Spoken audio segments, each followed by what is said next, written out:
All right. Testing. 1, 2, 3, 4, 5, 6, 7, 8. Ladies and gentlemen, is this thing on? Can you all see me? Most importantly, and I stress this every single week because I need to make a point. Ladies and gentlemen, can you all hear me? Test, mic check. How's everything coming in, you guys? Is the audio matching the visual? How are things looking? So my webcam should be back to normal now. I'm not sure if you guys noticed the past couple of weeks of Ask Neo, my webcam was looking kind of funky for whatever reason. And it shouldn't be like that because it's the Brio. But, you know, I managed to tinker with it for a bit, and I think I got it back to normal. Everything should be looking crispy. Oh, God. Oh, people already roasted me in the chat. What else is new? What else is new, man? Hey, listen, you know, it just is what it is. This is the life. This is the life that I signed up for, unfortunately. What can I say, man? What can I say? Except take a drink. That's all we do. That's all we do. But while we wait for some people to go ahead and join the chat right quick, let me just start at the top with some shout outs. We got Hibachi in the chat first, finally. Hey, listen, I'm so happy for you, man.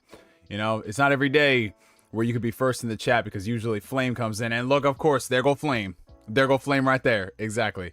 There go Flame. You know how that be. You know how that be. So who else is in here? We got Flame in the chat. Damn, still first before our mail boy.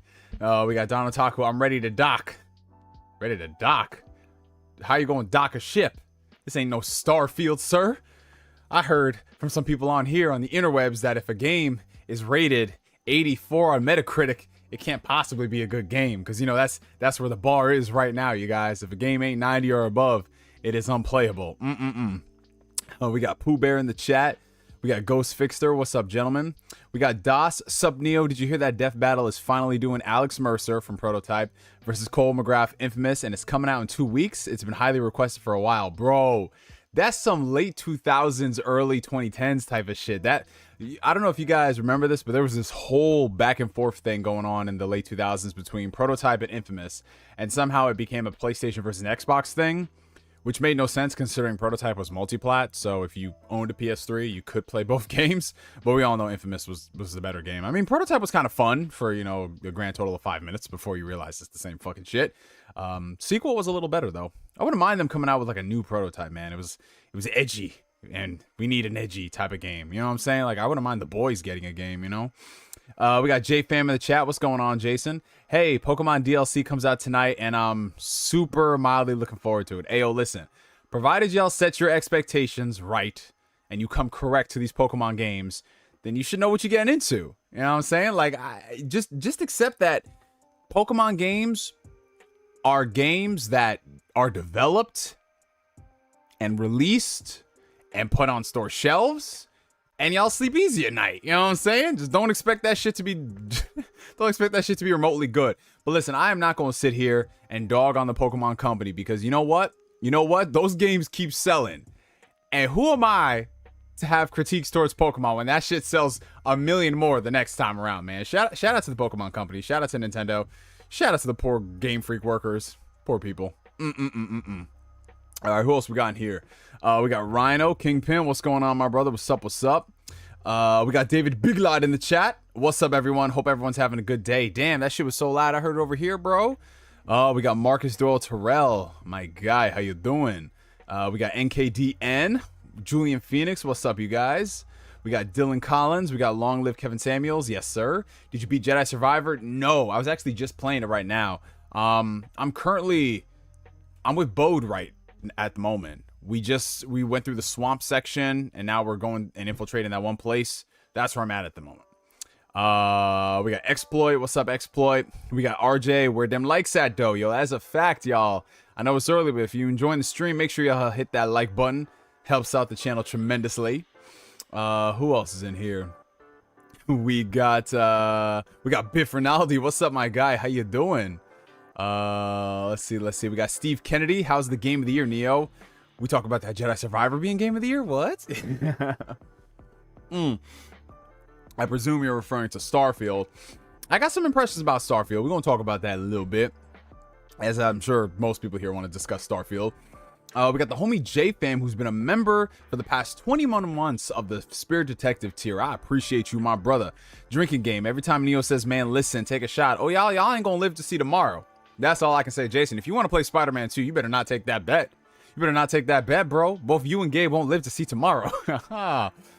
Oh, we got Bella in the chat. Hey, sorry, school's been crazy. No, Bella, you good. You good, Bella. You do not gotta apologize. Listen, Bella, I know you're over here solving world peace, and that's just what you do Monday through Friday, right? On the weekends, you tackle going into Mars. Like, listen, Bella, you good. I'm blessed that you gracing us with your presence. Thank you for that. We got PS Tutorials. We got Blue Senshi 19. We got Gene Joseph. What's up, you guys? We got Kermit the Frog. Stone in here. I got a question for Neo. Stone, is that the Stone? Is that my homegirl, my sister Stone? If that's you, Stone, comment down below. I want to hear that question. Go ahead and ask it. We got Black Bond in the chat. Weapon Meal podcast.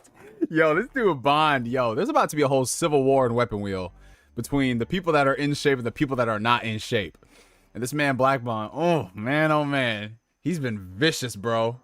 I posted a Transformation Tuesday pic on Twitter. He went ahead and tagged Jack Move and BG. This man Black Bond made a whole 6-minute video saying, yo, I ain't gonna front, bro. When I saw that video, I was brushing my teeth in the morning, and I was listening to it, and I was just like, what is he talking about that BG's having a baby shower?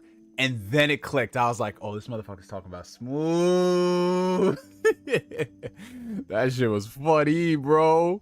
That shit was funny. We got CB That Guy. We got James Lewis. What's going on, y'all?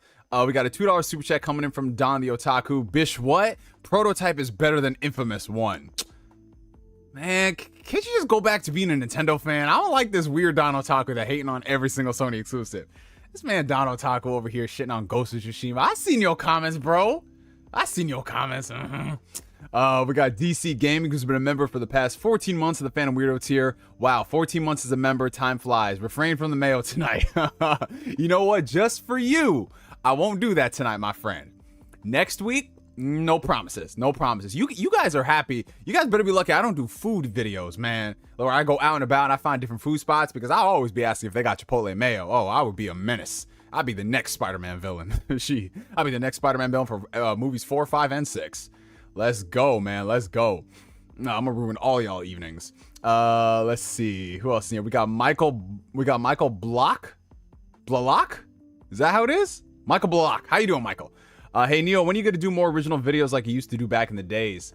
Man, you know what it is? I've been contemplating and flirting with the idea of doing videos, but I gotta be in the mood to record content. You know what I'm saying? Because I just don't want to force out something for the sake of doing it.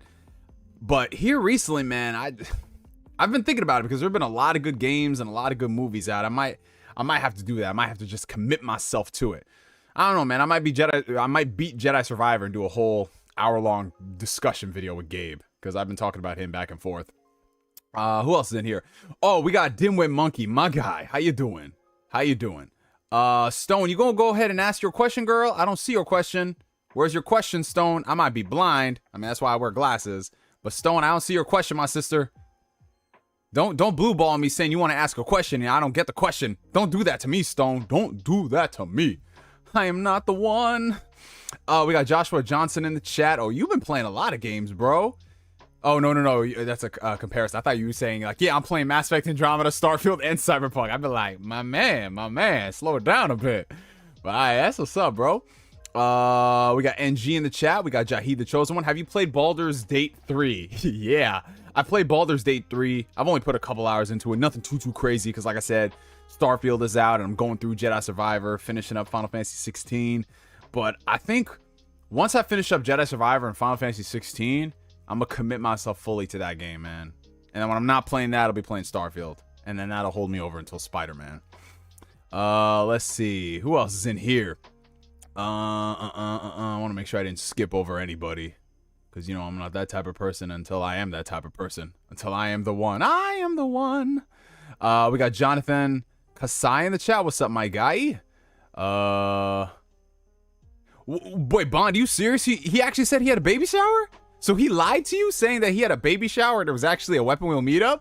Bond, I don't think they fuck with you, bro. Like, I know they don't fuck with you, but I really don't think they fuck with you, bro. Because why would they lie and then post that shit on social media? They weren't even trying to be discreet about that shit. That's crazy. That's funny, bro. They made up a whole baby shower. They made up a whole baby shower just... Oh, my God. Nah, she was trolling me, DC Gaming? All right, Stone, we gonna fight. Shit, meet me on the playground, Stone. I'm tired of your antics. I'm tired of your antics, bro. I'm about to steal your sippy cup and throw it out the window. Ah, Grimdara, my brother. What's up? Long time. We got Omo in the chat. We got TX Bounty 4. Where are the other 3 bounties? You are on number 4. What were the other 3? Where's the backstory? I need the lore. I need the fucking lore, TX. Tell me the lore. Type it down below. We got Zack Rodriguez, my brother. Oh, you put some... You made a deposit. You got some gym gains. You paid your dues to the Iron Gods, Zack Rodriguez. You fucking love to see it, my guy. Beautiful. We got Yu Naruto Ball Z 27. What's good, Neo? I've been a subscriber since you were Qmon. Yeah, this man saw my whole evolution, my transition. Man, I've transitioned 3 times at this point, man. Qmon 2, and now NeoGameSpark. This is crazy. I was the original. You probably don't remember, but you did a stream and have phone calls on Skype. Dude, yes, I do remember that. I did a couple of, now this is back before people did like call-in shows and shit, but I would do like Skype saying like, hey, add me on Skype, and then you can ask me questions live on the air. And sometimes we did like a little like mini get-togethers on Skype and we'd stream it. Man, we're going back to like 2010 days, 2011, bro. Oh, that's beautiful. That's some memories right there. Formerly Qmon 2. Now just Neo. We got Black Dragon in the chat. Neo, I think it's a mistake to play too many games at once. Too much to handle. You know, honestly, it depends on the genre of games, you know what I'm saying? Because they're all different in that respect. Like Jedi Survivor and Final Fantasy are more action-based, so they're different from Starfield, where you can just lose yourself. Starfield right now, compared to most people, I am playing it very conservatively. I'm putting very, very minimal amount of hours into that game, because just knowing myself, when I play these big RPGs, I can go down a rabbit hole and I can spend 6 hours not really doing much of anything, if that makes sense, but having a lot of fun, doing random side quests and missions. But I want to finish the story-based games first. So I put Starfield down. I maybe play an hour Starfield a day, and then I focus my other time on Jedi Survivor and doing that stuff. That's how it is. No, Marcus. No, I've learned, sir. I've learned. I just don't play like big RPGs at the same time. I don't do that. That's what fucked me over, bro. We got a $5 super chat coming in from Blue Senshi 19. So I sold my PS5 late last year and forgot about Spider-Man 2. I bought a new one last week. So the big question is, should I buy Final Fantasy 16? October can't come any sooner. Well, honestly, bro, it depends. Does the game look interesting to you? Like, that's all I'll say. Like, I'm enjoying 16, but if you look at that game and it doesn't look appealing or appetizing, then I'm not going to say rush out and spend $70. You know what I mean? So it's just one of those things where play the demo, see if you like it, and go from there, man. Gene's like, you bought the console, you might as well. Yeah, but 70 bones is 70 bones, Gene, you know? If it was like $20, I'd say yeah. But yeah, you know, let's just go ahead and get the intro out of the way. I think this is the latest we've done the intro, y'all, but welcome to another fantastic and fabulous episode, y'all. If you're tuning in for the very first time, this is Ask Neo. Ask Neo is my weekly Q&A series where you guys ask me questions and I answer them to the best of my ability. There's no real flow or structure to this show. We don't have any particular, you know, set topics we want to hit on. If there's something crazy that's happened in the week, if there's a big movie that's come out, if there's a game that we've been playing, we talk about it at the show as it comes along. I want to shout out everybody in the chat who's joining us tonight. If you guys are enjoying the stream, make sure you hit that like button, because it helps out the channel tremendously. We've gained a lot of new people here in the past couple of weeks. And I want to thank everybody who tuned in for last week's Starfield stream. Had a lot of fun doing that, you guys, and there were a lot of people watching on the playback as well, so that was awesome. If you guys do want to support the show, the best way is by sending in your super chats. Super chats show up on screen, your questions are answered with priority, and you guys ask some really interesting questions too. So other than that, you guys, social media is going to be down below in the video description. Instagram, Discord community, Twitter page, twitter.com/NeoGameSpark if you guys do want to follow your boy. And yeah, let's get back to this regularly scheduled programming, y'all. What you've been playing, what y'all been watching, what you've been eating recently. That's the very important part, because we all know what some of y'all been playing. But what have y'all been eating as of late? You been eating anything interesting? Y'all go to interesting restaurants? Y'all try something you didn't try for the first time? Let me know down below, you guys. I'm gonna go ahead and scroll and blast some of these questions. This man never wants to tell me the food spots. What food spots? I tell you all the food spots, Bond. But don't you live in like Philly now? Hey, Reed94 is in the chat. I'm taking off in an hour to watch the new Ahsoka episode. Have you been watching it? I'm loving the heavy Kurosawa influence. Yeah, I've been keeping up with Ahsoka. I was a week behind, and then I caught up last week, and I'm enjoying the show. I mean, I've kind of subscribed myself to the notion that most Disney Star Wars stuff is not going to reach the heights of Andor. Like, just the way Andor was written and conceptualized as a show, I don't think we're ever going to get something on that level unless it's coming from the people that did Andor. So I'm looking at shows like Mandalorian and Ahsoka, and I'm like, if I'm just mildly entertained by it and I see some cool stuff, then I'm okay with it. I will say that Ahsoka is definitely better by comparison to Book of Boba Fett and Mandalorian Season 3. But to the same degree, I feel like we're not really doing a lot in Ahsoka, if that makes sense. Like, I'm looking at the character motivations. I'm looking at all the things that are happening. I'm like, oh, well, we're halfway through the series. What are we doing here? You know what I'm saying? It's like, what's happening? It's just a whole bunch of talking, and I'm like, all right. But I will say, when they do nail the Star Wars aspects, they nail them pretty good. Like, the lightsaber fights looked pretty cool. I think from a cinematography point of view, Ahsoka is shot a hell of a lot better by comparison to recent Disney Star Wars TV shows. with the exception being Andor. Andor is just always going to be in a league of its own. I'm a big fucking Andor fanatic. I love that shit. But Ahsoka is like the first Disney Star Wars TV show that actually looks tangible. And I know they use the volume, but it's done in a way where it's like, okay, we're still going to make the show look good and not look too fake. Like, you look at Mandalorian, you're just like, dude, this looks like it's in someone's basement at times. And then Obi-Wan Kenobi, that shit was shot in my backyard, bro. I'm breaking NDA, letting you guys know they shot Obi-Wan in my fucking backyard, bro. That's how it felt. But Ahsoka looks pretty good. The recent episode was very entertaining, and depending on how they handle stuff, I think the rest of the series could be just as entertaining. Because Dave Filoni is heavily involved with this one, because, you know, it's characters that he created, characters he created, he shepherded, and he's continuing to tell their stories in this new season that is not Rebels, but at the same time, it is the next season of Rebels, and you get some Clone Wars stuff spliced in there. I'm gonna be interested to see how they handle the Thrawn aspect of it, because we're already 4 episodes in, about to be in the 5th episode, and I don't feel like we're going to get a lot in the ways of Thrawn in this show. I think he is going to show up, but he's going to be a minor player by comparison. And I think they're going to save him for that future movie that Filoni is going to do. If I had to take a guess. Flame says, I can't stick around Starfield. Oh, I get it, bro. I get it. So I think that'll be for the best if they want to build Thrawn up to something. Because Thrawn, to me, I love Vader, I love Palpatine, but I feel like Thrawn, when you're looking at it as Star Wars characters as they are written, Thrawn is the best villain. Like, he's got the best dialogue, he's got the best writing, he's got a lot of good stuff. Oh, shout out to the homie Zack Rodriguez for re-upping on the membership. Appreciate you, my brother. And that's something I didn't really see a lot of with Thrawn in Rebels.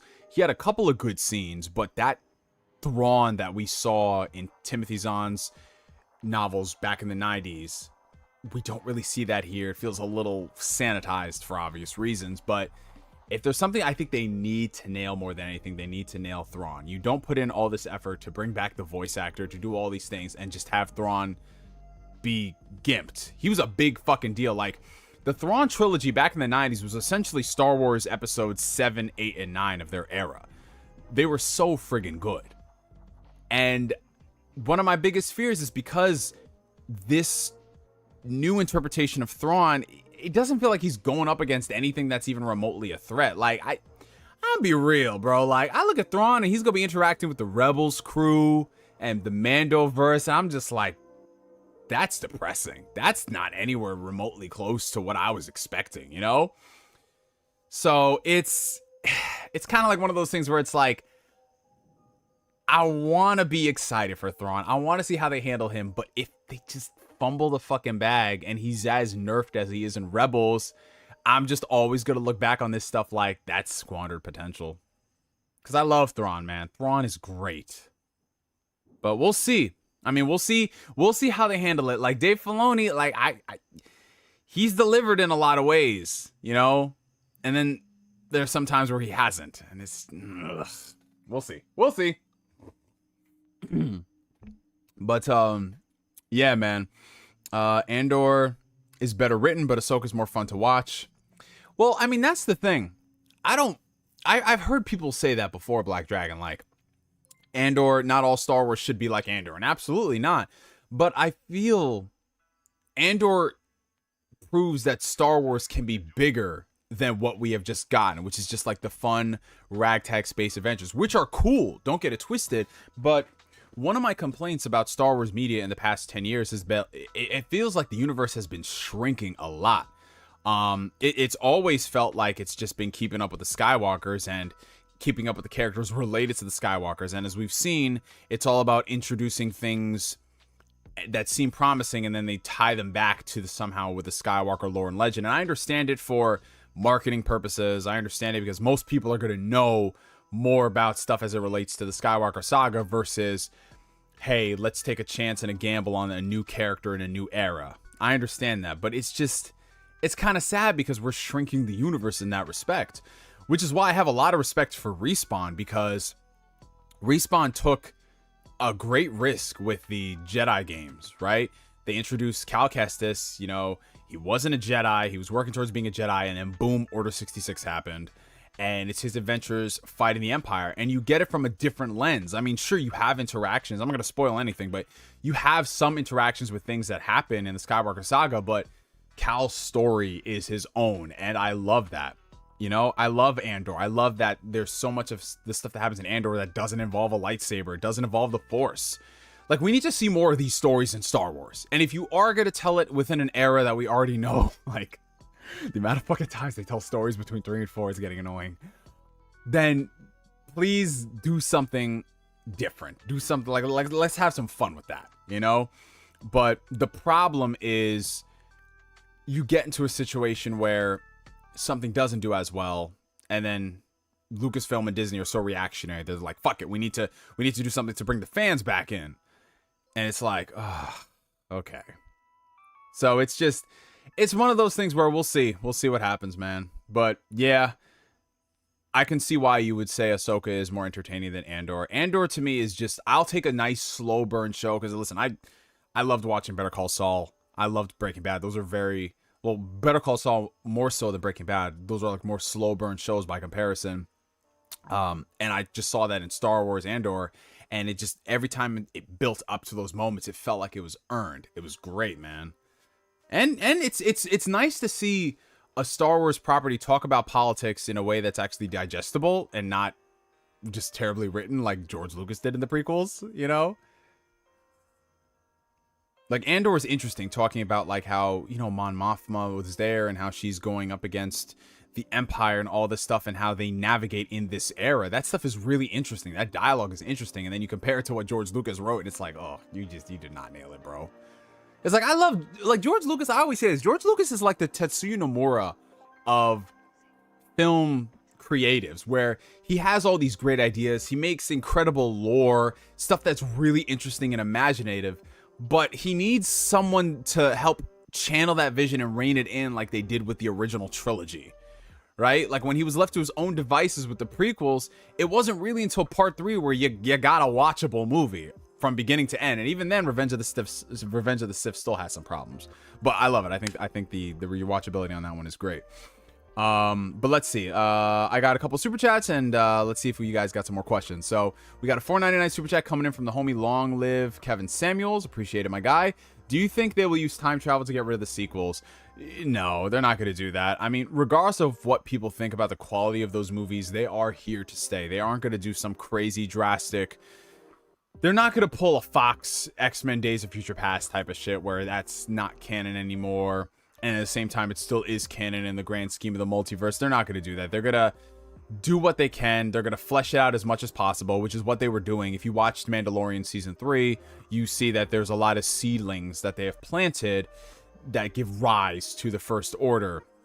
And if you're watching Ahsoka, you just see how dumb the New Republic is. And that's just what they're going to do. They're going to flesh it out as much as possible. I don't think that the sequel trilogy is going to be as redeemed by comparison to the prequels, like Clone Wars did.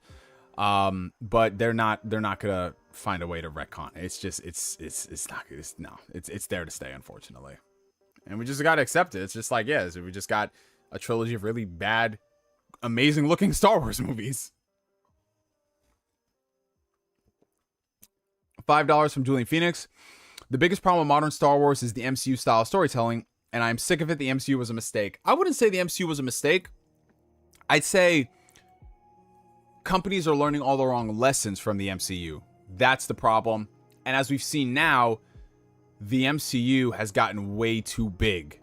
It grew way too fast. We went from 3 movies a year, and then all of a sudden, 2 years later, 4 movies a year and 4 TV shows. That's too much expansion. It needed to scale accordingly, which is what it was doing for years. But the idea of MCU storytelling inherently isn't a problem, because that's existed in comics for decades. The problem that happens with the MCU is we're starting to see creatives put the universe first instead of proper storytelling. That's the biggest issue. We're starting to see them create content that has maybe 10% relevance overall that you're getting from the content, and they have to make a show about it or a movie about it. Whereas before, with the exception of things like Iron Man 2, which was very like, let's get ready for the Avengers, most of the content, even if it wasn't the greatest, you felt like, okay, someone made this with a vision. This is the story we want to tell.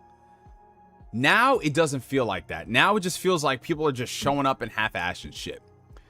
And the biggest offender of that this year, well, there's two actually, Ant-Man and the Wasp: Quantumania and Secret Invasion. I recently rewatched The Winter Soldier. And listen, you guys already know I'm a fanatic about that movie. I love it. It is one of my favorite comic book movies, and it's, in my opinion, the best MCU film. You watch that movie and you compare it to the films and the TV shows we've gotten from Marvel in the past 3 years post Endgame, you would think it's made by a different company. Every single scene in that movie has a purpose. The writing has a purpose. Everything is just, it's a masterclass, bro. The humor is like that old style of humor in comic book movies where it's just like in service of the scene rather than let's set up a comedic scene and wait for effect. It's so damn good, bro. It's so damn good. And there's so much heart in that film.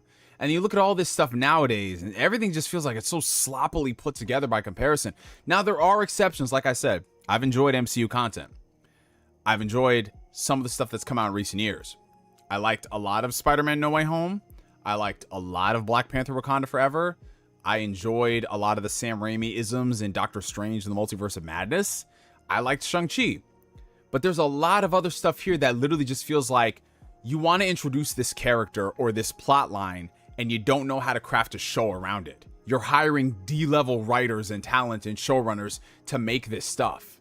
Like, there is no reason why a show like Moon Knight shouldn't have been a home run. Like, that concept is so interesting. You could have done a lot of cool stuff with it, and they did, but there's so much other stuff surrounding it that's just like, oh God. And then, of course, like with all MCU shows, they just doesn't know how to stick the landing. So it's a case of the universe now being a problem. I think what needs to happen is I don't think they need to disconnect everything, but they need to realize that you can create good content and build a universe, but that needs to come second. That's the icing on the cake, bro. The references, the cameos, all that stuff comes second to the story that you have to tell. And we're seeing way too much universe stuff. Like, get ready for, like, when a lot of people were saying, like, listen, Ant-Man and the Wasp: Quantumania is not great, but you know what? You know what? Kang Dynasty might be cool. I'm like, Kang Dynasty is years away. I want this movie to be good. Like, and that's my biggest, that's why I'm in my MCU hater arc right now, because they have forgotten that they are not respecting my time, bro. They're not respecting my time, man. It's ridiculous. Marcus Doa Terrell, who's been a member for 37 months of the Fandom Weirdo tier. I appreciate you, my guy. Happy National Video Game Day. What are the top games you would say define you as a gamer? Also, what is a situation that would stop you from gaming? Yeah, you guys, so it is apparently National Video Game Day. I didn't even know this was a real thing, because, you know, there just seems like a holiday for everything. Like, happy National Heartless Shot Glass Day, y'all. Take a shot. David Bidlad's like, listen, I'm already 6 shots in a vodka. But yeah, so while I answer his question, post your comment down below, because I think it's really interesting. What are some of the games that would define you as a gamer? They could be your favorite games. They could be games that you really relate to with your personality. Let me know. But while I go ahead and answer his question of what are the top games you would say define you as a gamer, I look at that more as those are just my favorite games and games I resonated with. So for me, you guys already know some of my most favorite games of all time. Starting at the top, you know, we got Chrono Trigger. Chrono Trigger is such a special game, and I don't talk about it as much compared to like a lot of the other games that I've played, mainly because of its accessibility. The accessibility of this game and how easy it is to play is just not as good as some of the other games on my list, because it's like available on PC, and then if you want to play it elsewhere, you got to track down like a DS copy or emulate it. But Chrono Trigger is an awesome JRPG. It's great. The story and what they were able to pull off for the 90s on the Super Nintendo was fucking insane. I love that game. I love the writing. I love the characters. In addition, you guys know Kingdom Hearts 2, one of my all-time favorite games. The Witcher 3, BioShock, Mass Effect 2. Man, the 7th generation had a lot of bangers, bro. You know, and then you have some, like, other stuff there, like Devil May Cry 3.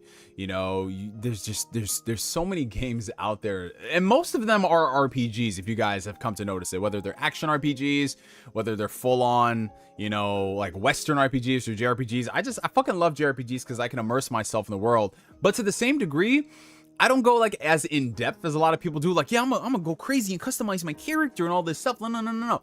I just immerse myself in the world and the storytelling. I don't really care if the character looks exactly like me or blah, blah, blah. But I just love getting immersed and lost and playing games that really reward the time that you spend into it. That's part of the reason why I don't like the new Assassin's Creed formula, because it just feels like you have to put time just to play the game, where it's like, no. Me putting time should be a privilege, and you should reward me with some good shit. That's why I love The Witcher 3, because the missions are so good. And then I look at Assassin's Creed, and it's like, yeah, 80 hours just to finish the main campaign. Motherfucker, why? Why?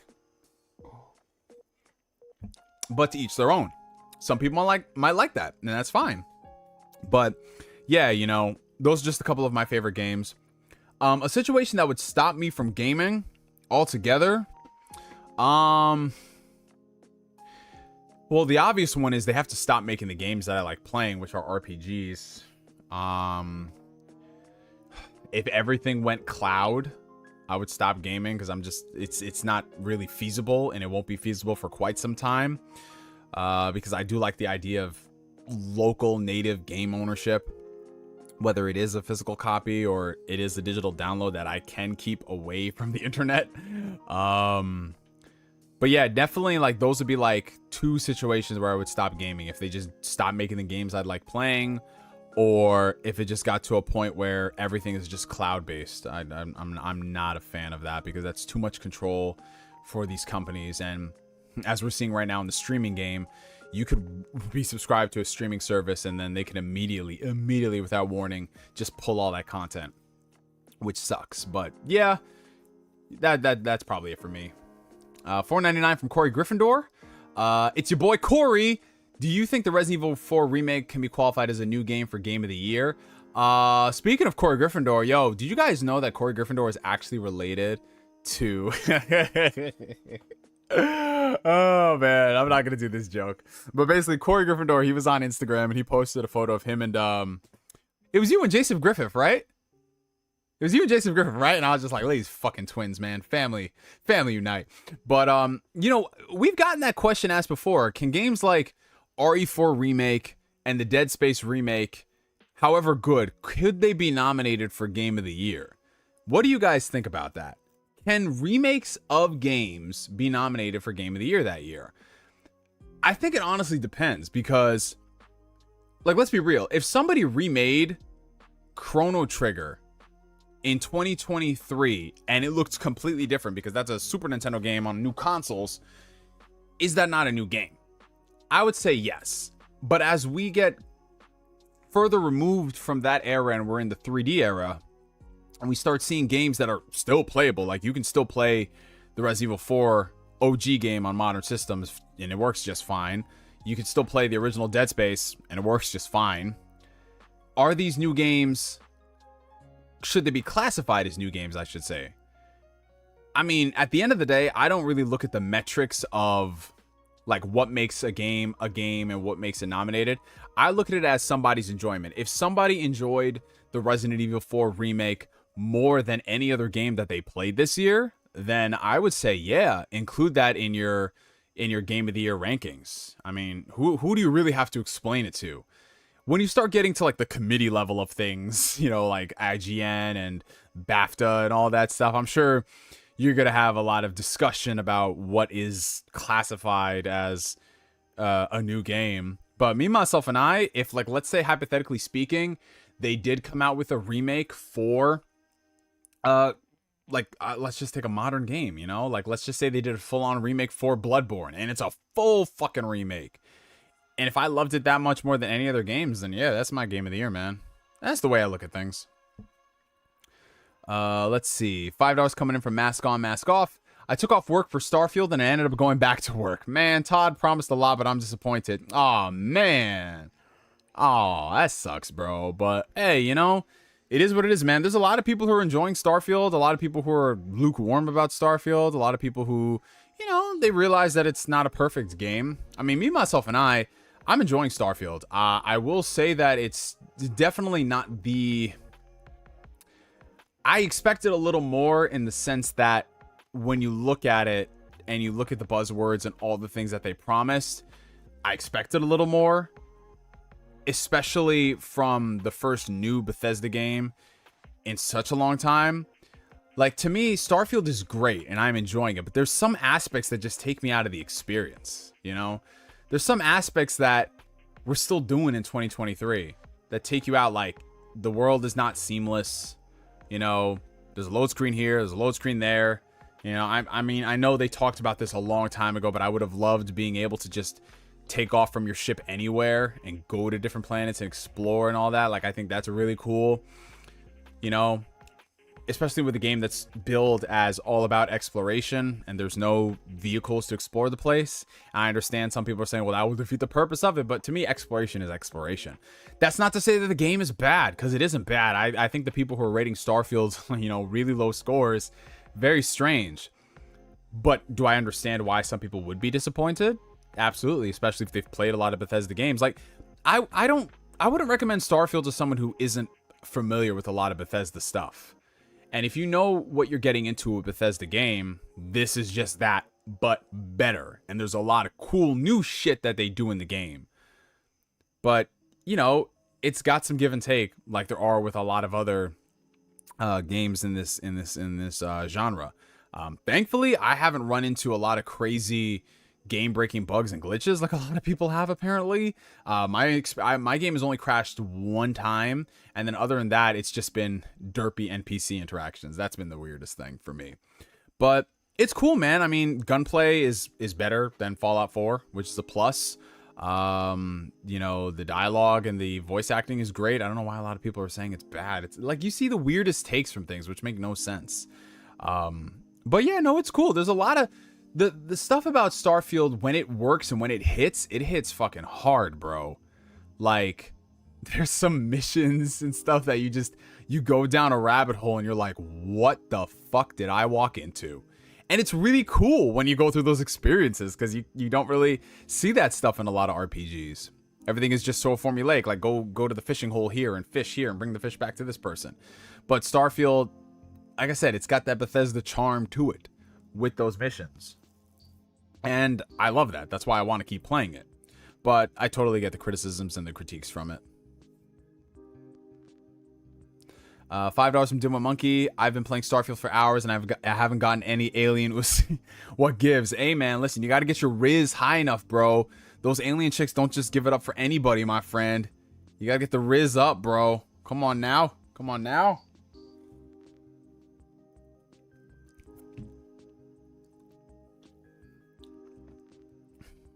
But what's up to all the people who've been joining in between? We got Acebreaker. We got the Arsonist.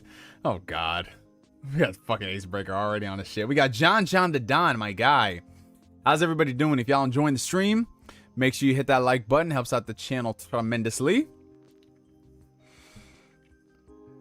You gotta level up your Riz, bro. You gotta level up the Riz. You can't be caught out here lacking, bro. Can't be doing that shit, man. You cannot be doing that. Cannot be doing that, man. We have a $2 super chat coming in from Julian Phoenix. Are you getting Phantom Liberty? So, I mean, you've already seen my RPG palette at the moment.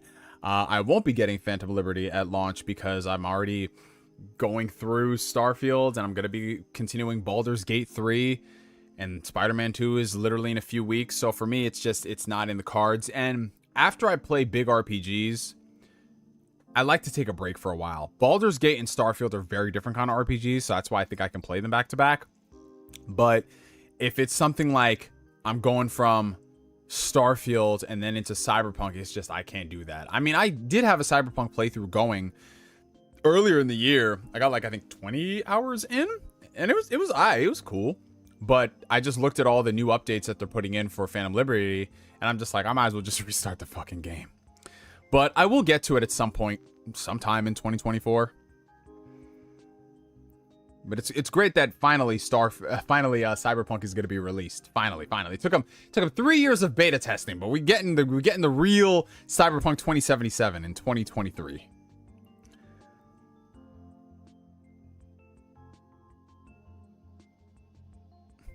Does Starfield make up for Xbox's lackluster 2022? No. It doesn't. One game doesn't make up for a continuous drought. And I've always said that before, even with the Nintendo Switch. Breath of the Wild, yeah, it was a great game, but it didn't make up for just the drought that happened. You need to have quality releases. 2022 is always going to be looked at as like a year of squandered potential for Xbox, where instead of increasing mind share, they just squandered it. And the sales data, the sales data doesn't lie. The install base was not really growing how it should have been, especially coming off of 2021, which was a strong year for the brand. Very strong year. That was one of Xbox's best years. And then 2022, nope, nothing. And then 2023 had no big good games until Starfield came out. I mean, you had some Game Pass stuff like Age of Empires, but come on. Like, it's just, that's the thing.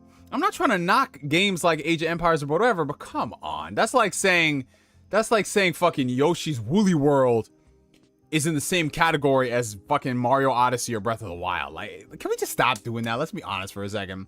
Starfield is a great game, but you're going to need a string of great releases over the next 6 months. Starfield's got to hit. Forza's got to hit. Avowed, Fable, whenever that comes out. All those games have to hit. So, we'll see. We'll see what happens. Redfall negates Starfield for Xbox 2023. That's true, Acebreaker. That's true, because that was a big blunder. And remember, it wasn't just 2022 that was lackluster. Halo Infinite fucking came and went. Like, every single piece of news by Halo Infinite after launch was just negative. Negative. It's like, this feature is delayed. This season is prolonged. We're no longer doing this. We're no longer doing that. It was just not a good look, man. And then Redfall was supposed to be the first big Xbox exclusive for, like, post Bethesda acquisition for Xbox. And it was over there being very secretive and coy and then acting surprised when the game comes out terrible. Like, I'll never understand that, bro. They really thought internally that Redfall would be like in the 80s. I'm like, how?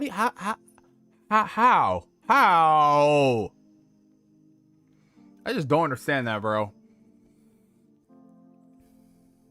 Hey, Neo, do you have any favorite anime filler arcs? I mean, not necessarily. I mean, I have anime filler arcs that I tolerate, and there's some anime filler episodes that are fun. Like, you know, Dragon Ball Z, the random episode where Goku and Piccolo needed to get a driver's license. Why did that really matter to the plot? I don't know, but it was funny at the time, you know? And then there were some episodes of Naruto, OG Naruto, where the filler actually developed the side characters better than Kishimoto did. Because, you know, Kishimoto, if it ain't the main people and then maybe one or two folks he focuses on, they don't get that much development. So the filler had some spotlight for those characters. Not a lot of spotlight, but still something. But as a general rule of thumb, I don't really like too much filler content because I feel like it's just... To me, filler content in anime is the equivalent of the annual movies that they release for anime. Where you watch it because you're a fan of the show, but it's the same rinse and repeat garbage. It's the same thing. Lackluster villains, typical motivation, my friends are my power, Sora from Kingdom Hearts somehow shows up, like that type of stuff. I'd rather just the canon stuff.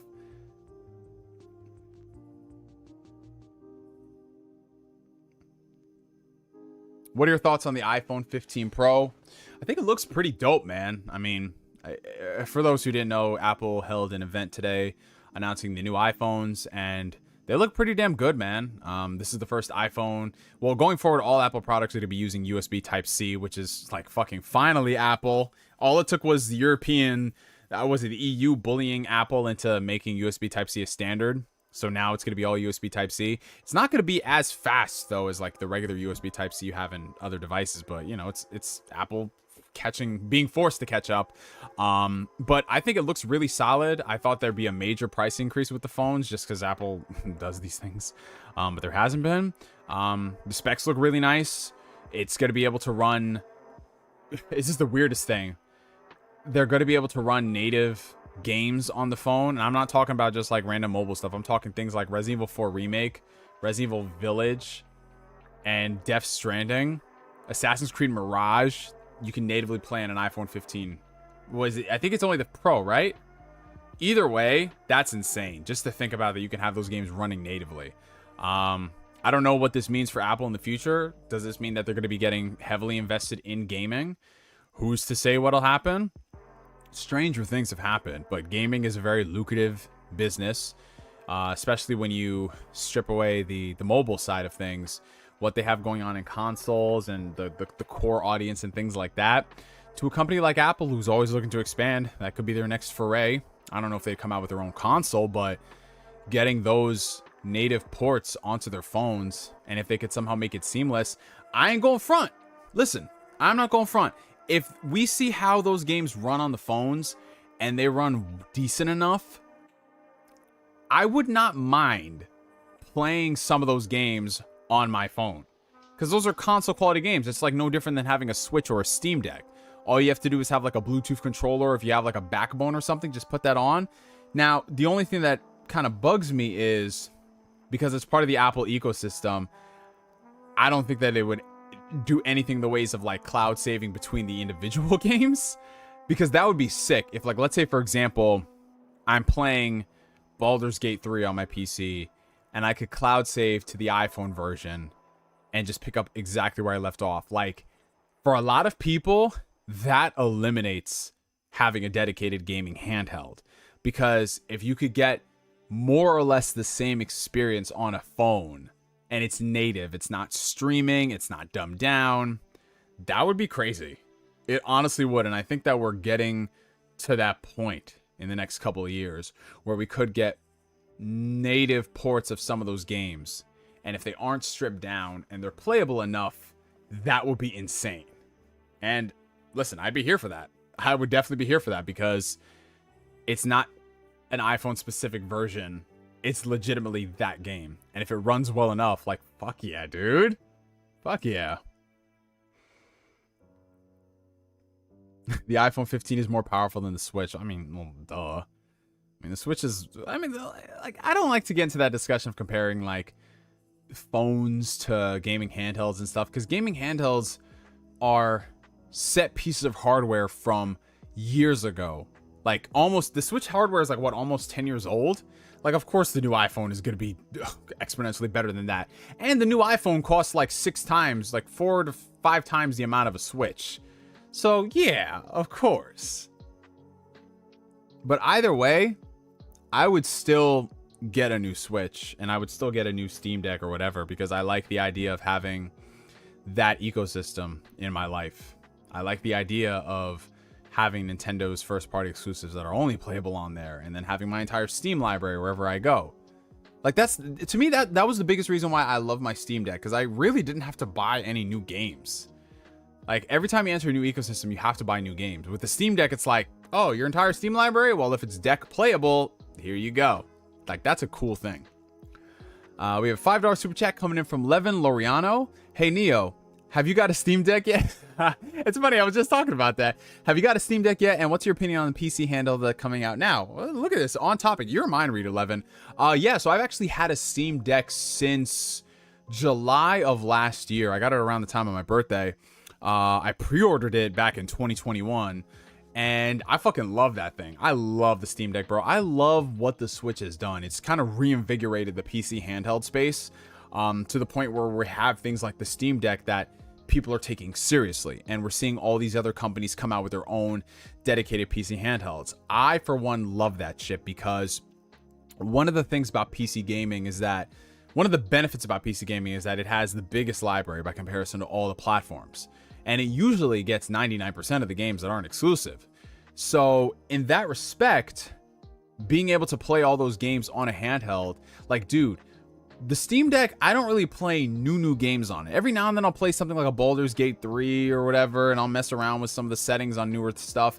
But I love my Steam Deck for JRPGs that aren't really on the consoles, or games from the 7th generation that haven't received remasters or gotten backwards compatibility. Like, bro, the Steam Deck, just being able to play stuff like Metal Gear Rising Revengeance, running that, beautiful settings, Enslaved Odyssey to the West. Like, dude, if Red Dead Redemption was on PC, I'd buy it on there and I'd play it on the Steam Deck. I'm talking about the OG, not Red Dead 2. You can play Red Dead 2 on the Steam Deck and the ROG Ally. But yeah, I love that. It's cool. Like, dude, Fallout New Vegas running it at 60 frames per second natively on a handheld. It's fucking sick. And yeah, I know, old games, Neo. You're excited. You bought a $400, $500, $600 handheld to play 10-year-old games. Yeah, 10-year-old fucking games anywhere I want at max settings. That was the appeal to me about the Switch and why I love the Switch. So, because I can play a lot of those games portably. It's cool. And to me, the older I get, I don't really take my Switch places like I used to. But whenever I'm traveling, I like packing my Switch over having like my backbone controller or whatever, because I like a dedicated experience. When I'm in bed, I just grab my Switch OLED or my Steam Deck and I just play something on there. It's awesome, dude. And I want to see more and more companies do that. It's great, man. And as we see more and more of these devices come out, they're going to compete with each other. And when they compete with each other, it brings the prices down and it causes the other competitors to come out with newer stuff. Damn, Gene.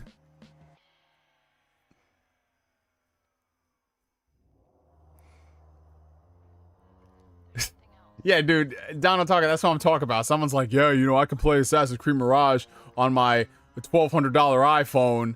Yeah, eat that, Nintendo Switch. And I just look at that and I'm just like, all right, you got it. You got it, bro. It's so dumb. Now, if the new Switch came out and it wasn't getting those games, that would be a problem. That would be a problem if the older iPhones got it, but the new Switch did it. That would be an issue. But nah. Okay, come on, autofocus. Can you stop doing this to me? I gotta take off that. I gotta lock the settings.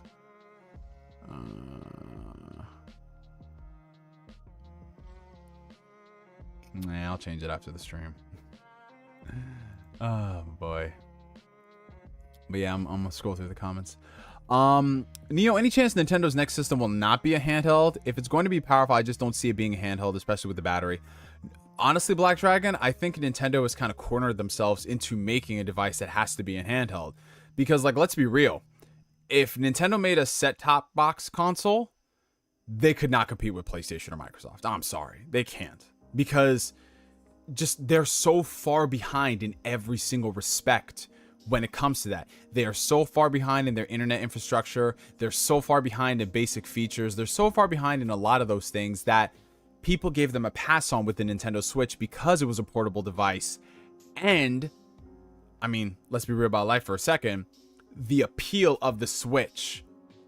Local split screen multiplayer. You pass the Joy-Cons along to people. That stuff alone was a huge seller for folks. The Switch was so different enough because of what it was. That's why a lot of people didn't mind just having a fucking Switch, even if they only played a couple of Nintendo games.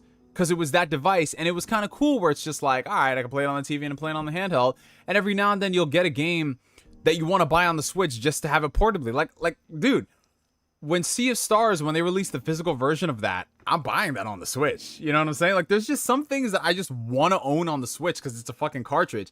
And yeah, you could say that's a weird fetish. It absolutely is. It is. But it works in Nintendo's favor, and I think they need to stick with that.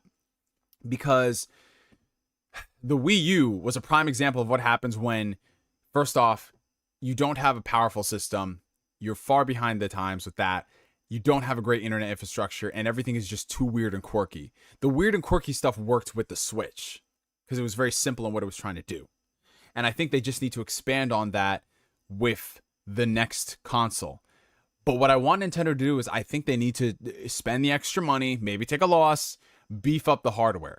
Make it last longer than the original Switch. I'm not saying because the Switch is still selling, but make it more palatable for developers where you can get a lot more of those bigger games. Like have the new tech in there, the upscaler technology, work to get those games. And you want to know what's going to happen? When you do that, the same people who said, you know, fuck Nintendo, they got to get with the times, blah, blah, blah. We going to be there and buying the Switch too. Like, listen, I have a Steam Deck.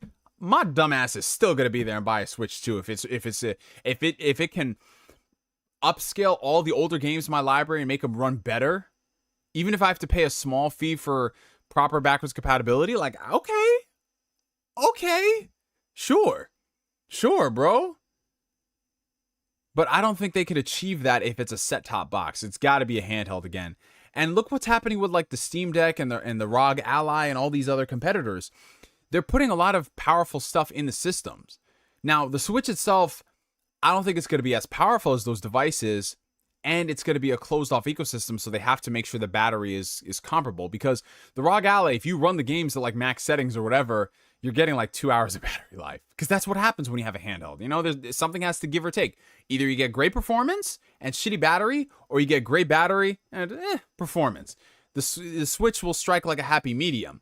But if they could nail that like 4-hour battery life of the Switch 2, like they did with the original, I think most people enjoy it. If it's got like a nice 1080p screen, a quality screen, and the games run at that resolution, I think people are going to enjoy it.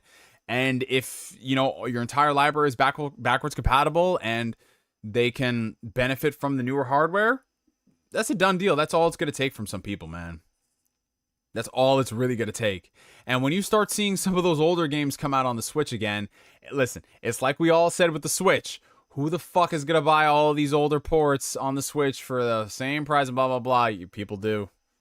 People do. Like, you don't think I'm going to buy a native version of the Kingdom Hearts trilogy on the Switch? Like, absolutely I would. If it's native, not that cloud bullshit. So yeah, listen, I'm all for the new Nintendo console. It has to be handheld though. And also, you know, Don Otaku brought up a good point. They're not going to segment, they're not going to split their user base again like they did with handheld and console. They want everything to be unified so they can work on one SKU.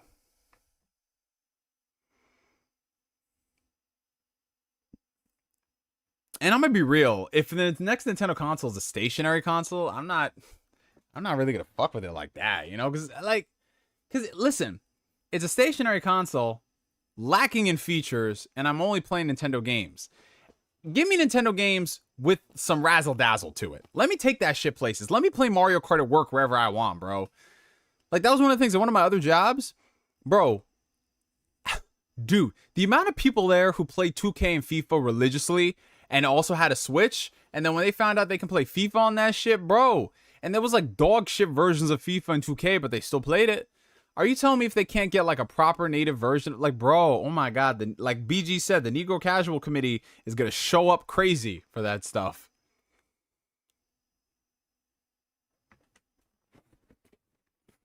Yeah, regular consoles from Nintendo, I think the ship has sailed on that.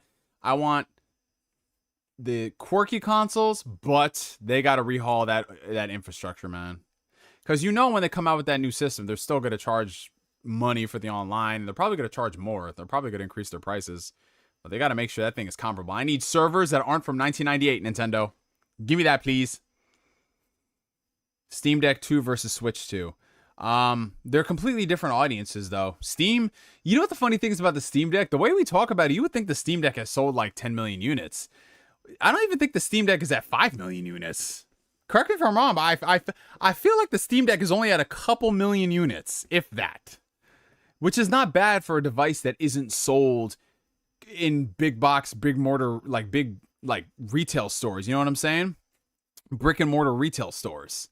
You know, you can only get it from Valve. So that's not bad. But the Switch is just more accessible for the general audiences. So obviously, Switch 2 is going to be there. But the Steam Deck, you can do a lot more with it. It's Linux. You can do a lot of emulation on it. Oh, the Steam Deck is amazing for emulation. Listen, Nintendo, unless they decide to release Wind Waker HD on the Switch, I just might have to emulate that on my Steam Deck, bro. Because it's getting ridiculous now. It's getting ridiculous. Nintendo, you released Tears of the Kingdom. It sold 20 million plus units. Give me my Wind Waker. It's time. It's time. It is time. I need it. I'm not asking for a lot. Listen, I've said this on camera. I'm a hypocrite. I don't care. I'll buy Wind Waker HD for $60 on the Switch. I do not care. Just give it to me, bro. Give me Wind Waker HD on the Switch. Pikmin fans. Hold on. I gotta double check something.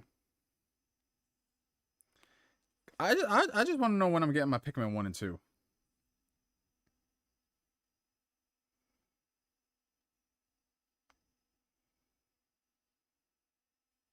I pre-ordered it a while ago. I'm just wondering when that shit is coming out.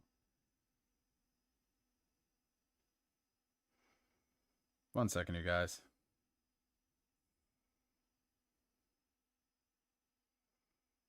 I think it comes out this Friday.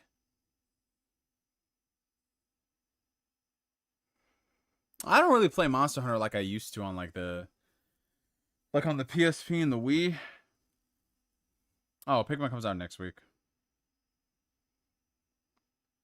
22nd.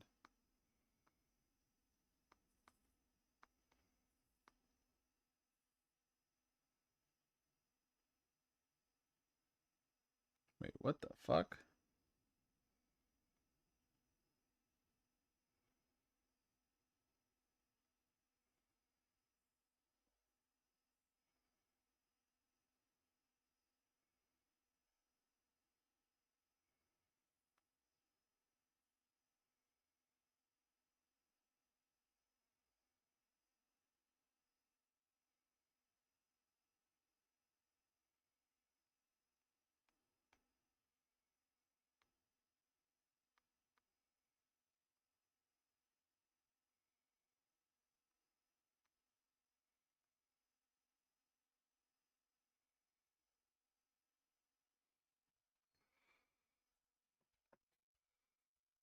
Why would you pay for older games when you can emulate them?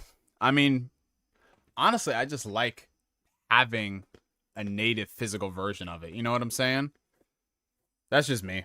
I always just like owning physical copies of my games. Neo, what do you think about Metaphor Re Fantasio? Personally, it's an Atlas game I'm most curious in. Oh, I'm excited about it, bro. I'm excited about it. I can't wait for it. I think it looks really solid. I haven't really kept up with it much because, you know, games these days, I wait until like maybe a week or two before it comes out, and then I just get so fucking gassed about it. I like to be surprised about games when I pick it up.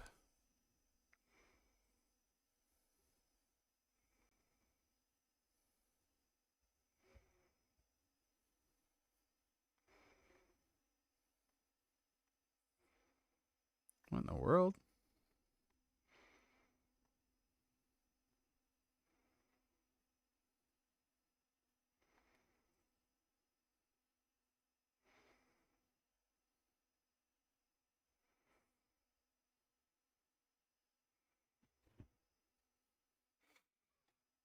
Hey, take it easy, Joshua. Go ahead and get into that Starfield, bro. Are you interested in Eternites? I've seen that game, Otaku Underground. I've seen it. It looks kind of cool, but just right now, I got a lot of stuff on my palette that I can't really dedicate the time to go and play something else. So I'll probably get to it at some point next year. I say that just to be very realistic. I don't want to say like, yeah, I'm gonna get to it soon, because it's like, nah. But I've heard some decent things in the community though.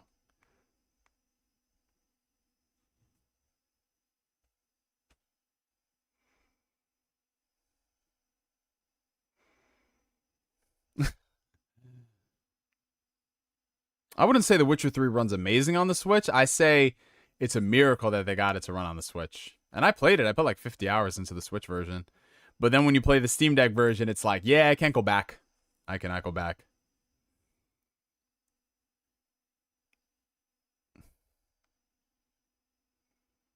Steam Deck has sold around 3.6 million according to okay, you see, yeah, I can see that. I can see that.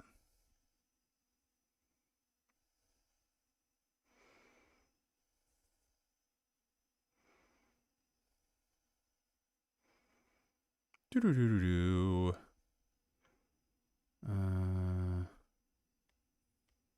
on 1 second, you guys. I'm just checking my statements. Yeah, being adult is just making sure all your statements are on point and make sure all that stuff went through. Yay. Yeah. Hey, what's up, Abdi? I'm doing pretty good, my guy. Hope you are too. Zack Rodriguez with the $4.99 super chat. You think Persona 1 and 2 will get remakes? I'd love to play them, but I don't know how you even play those games now. Have you played them? Pumped for Persona 3 remake. So I've dabbled in the first Persona game. Didn't get too far into it. I've played through Persona 2, and I really enjoyed that. But I think it's so weird because it's like Atlus will remake Persona 3, which I understand. Cool. But I think out of all the Persona games that need to be remade, 2 should be at the top of the list because 2's story, in my opinion, is the darkest of the newer game. Well, not the newer games, but it's the darkest of like all the Persona games that I've played. And there's a lot of stuff that they could do with that will challenge the norm of what a lot of people view a Persona game is and nowadays. You know what I'm saying? Story in Persona 2 is fucking crazy. But I think it all depends, man, because they have their team working on Persona 6 right now. Persona 2 remake will take a hell of a lot more of development by comparison to a Persona 3 remake. A lot of stuff has got to go into that game. I would love it, but I don't know, man. Atlus just, they stay ignoring that stuff. Yeah, yes it does. Let's see. I have to get my wisdom teeth out in October, so I'm going to grab Starfield when it happens so I can know life during my recovery. Hey, there you go, my guy. I actually just got, I told you guys I had a root canal done, and I just got the crown put in finally.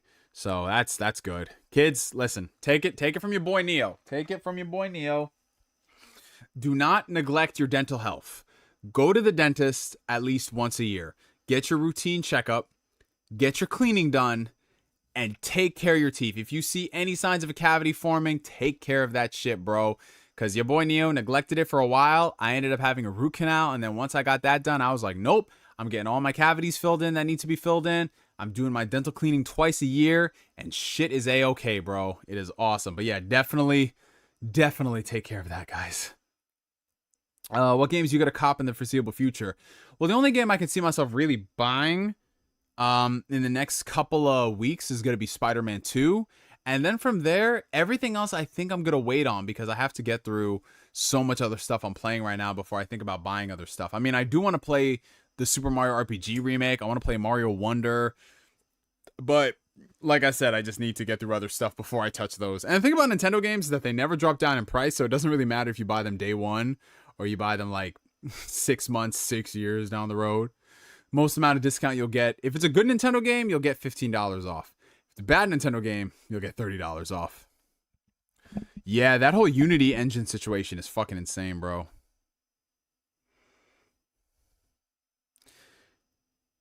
Yeah, I'm thinking Persona 6 is probably like 2025.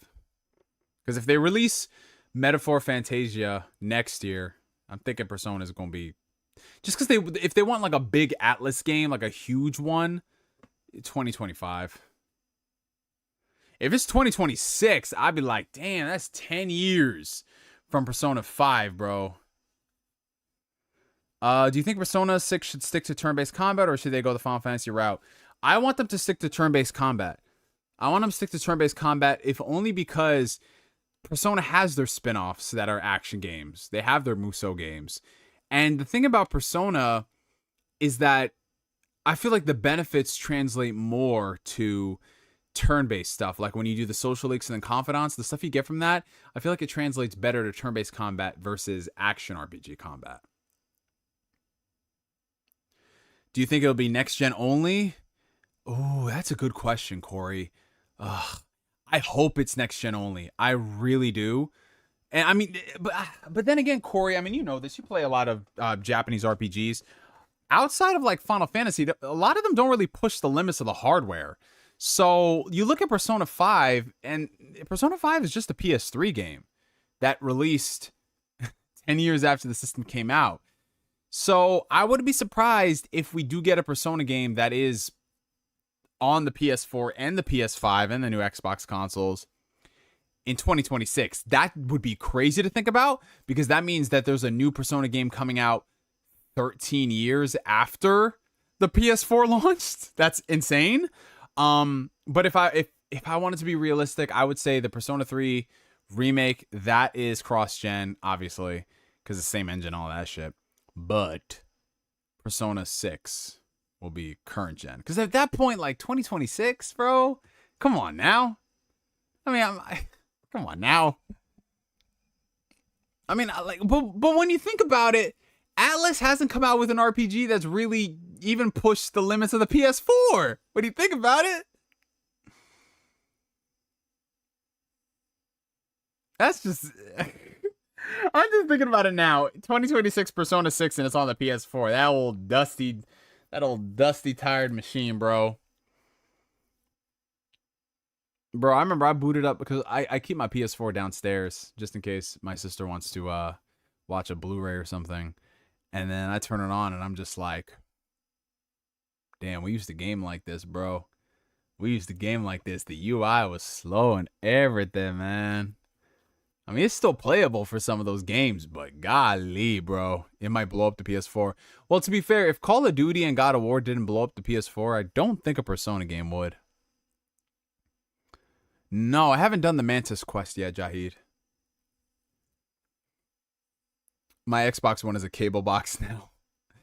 My Xbox One X is in storage.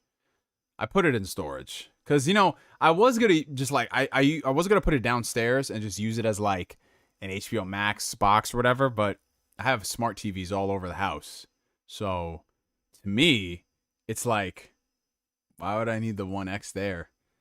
You know, maybe I would game on it, but then it's like, ugh, gaming on a hard drive, bro. I need the SSD. So that's where I put the Series S downstairs, and I had fun with the Series S. But then I realized I wasn't really gaming downstairs as much as I used to, so I was like, okay, let me sell the Series S. So now I'm just rocking with the Series X and the PS5. Chilling like a villain. I think Kingdom Hearts 4 and Dragon Quest 12 will push the hardware. Yeah, oh, most definitely. If that's one thing Square Enix does, and Kory Gryffindor just brought it up, they're one of the few Japanese companies who make RPGs where their big titles actually utilize the hardware, like Kingdom Hearts 3. Okay, Jahid. I'll keep that in mind. No Atlas slander allowed. Yes, we will slander Atlas, because I love Atlas, but they deserve smoke like everybody else. God of War definitely blew up my PS4. Oh yeah, I heard it made you look like Two-Face, bro. Have you watched the new Team 4-Star clips? I have not. I haven't watched Team 4-Star in a while, actually. Never been more uncertain about PlayStation than this period of time. Yeah, honestly, it's kind of sad because I remember this time last generation, we knew so much about what they had in the pipeline, bro. We knew what was coming out. Now it's like, after Spider-Man 2, what do we know? Factions, that got delayed indefinitely. Live service games and Wolverine. That's it, bro. And I understand they want to keep shit close to the chest before they're ready to unveil it. But man, they just be too quiet, bro. Can I at least get excited about the future and instead of being like, well, we know they're going to come out with games. It's sad, man. I just want to get excited. $1.99 from Zack Rodriguez. Do you have an NFL team you like? I mean, I got a couple, actually. I like the Packers. I like the Steelers. I mean, it's just mainly that. Like, I'm from New York, but I don't get excited about New York sports teams. That's just the number one rule being a fan of New York. You just don't get excited about their teams. You just don't get excited, bro, because it just always ends in disappointment, dude. Giants used to be good, and then they weren't. Jets. Oh, brother. Yeah. Just don't get excited about New York teams. I mean, I'd say you can get excited about the Mets sometimes. You can get excited about the Mets sometimes. Not all the time, but sometimes. But definitely not no Jets. I don't know how they're Jets fans, bro. It's just, I feel like Jets is like, I feel like if anyone's like a diehard fan of the Jets, you got like a weird kink. You're like a glutton for punishment. You like to be dominated. That's what it feels like. When I saw those ticket prices for Jets games back in the day, shit was $6. Oh my God.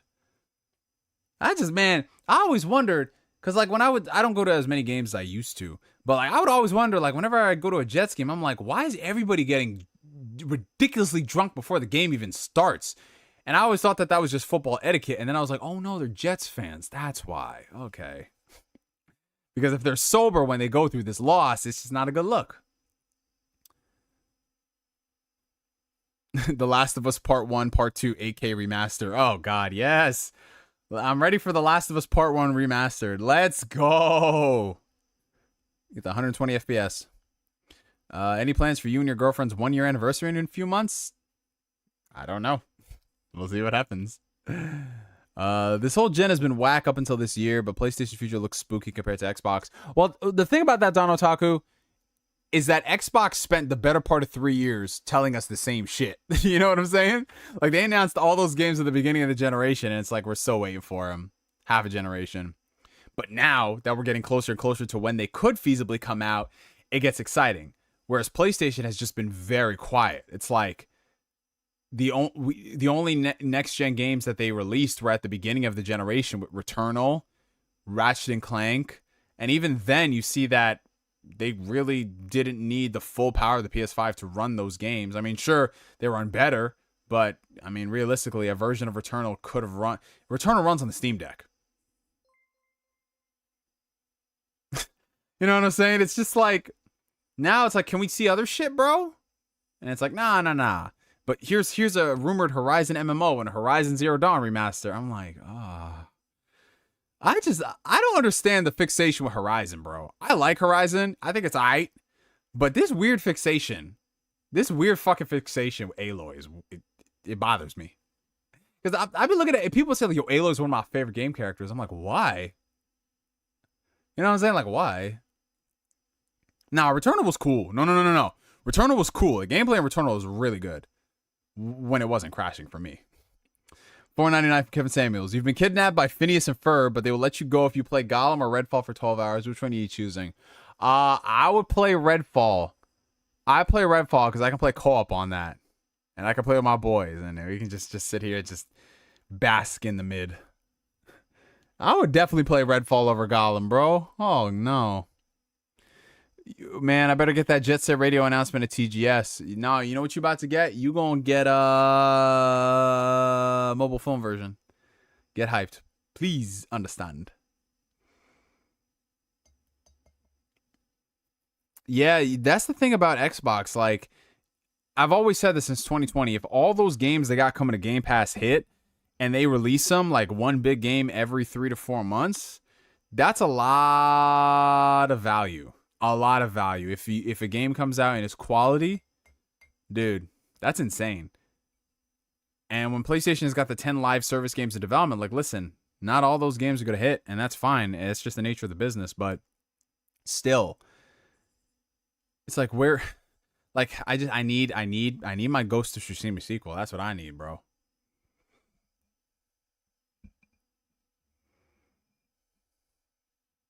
Have you watched the Fresh Prince of Bel-Air reboot? I was apprehensive about it at first, but my cousins convinced me to give it a shot, and I actually like it a lot.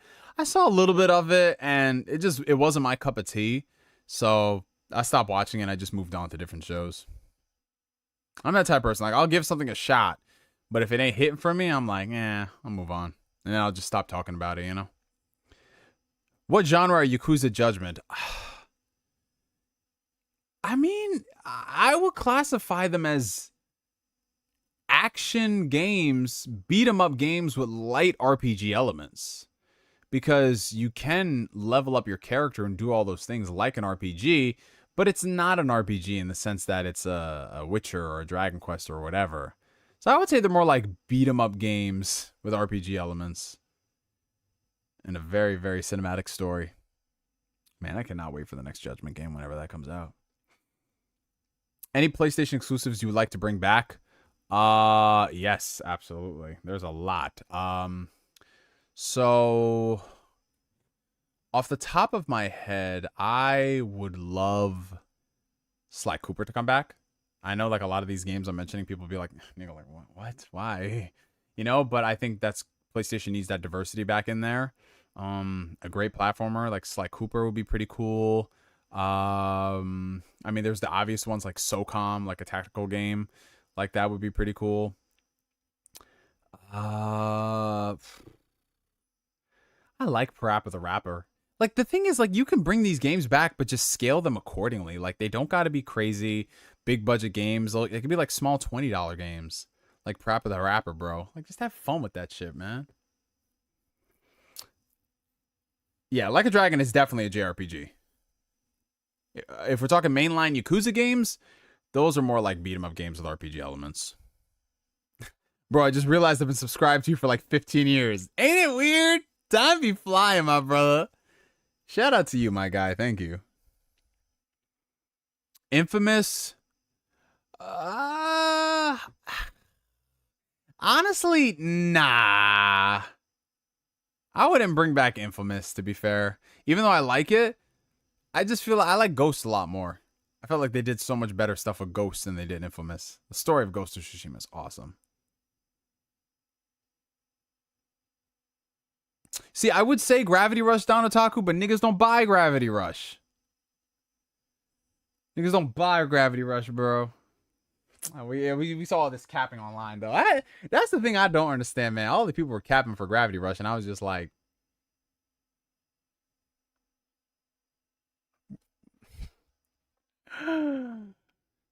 Legend of Dragoon Remake would be nice.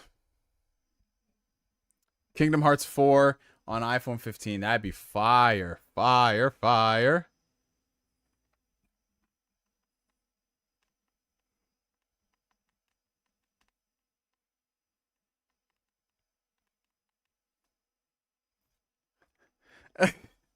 Kory Griffin was like, of course we didn't buy Gravity Rush. It's on PS Plus.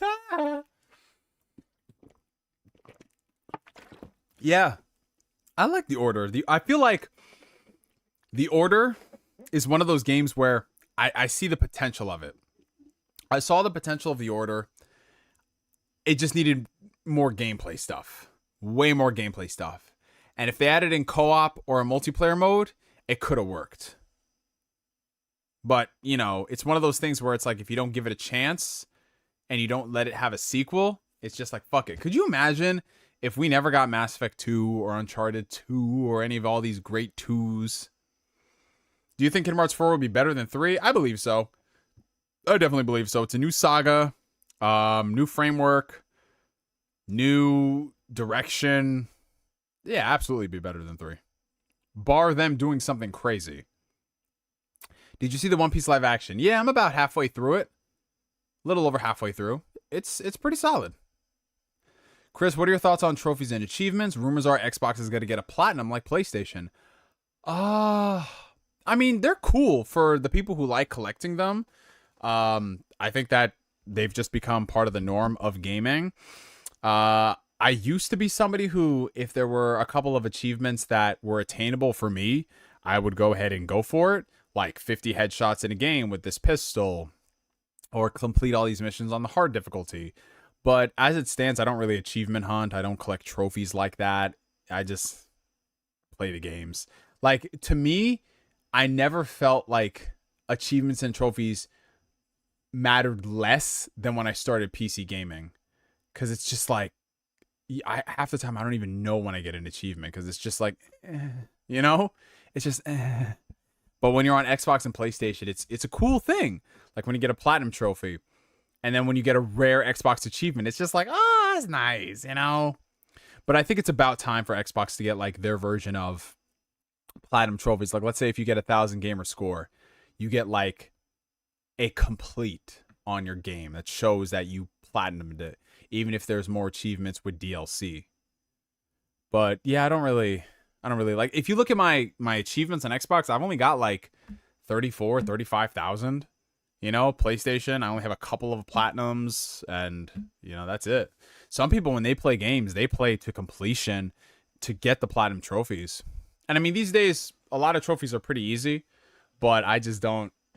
It's like, to me, I'll just play the game, I'll play the side missions, and then I'll move on. Are you gonna play Mortal Kombat 1?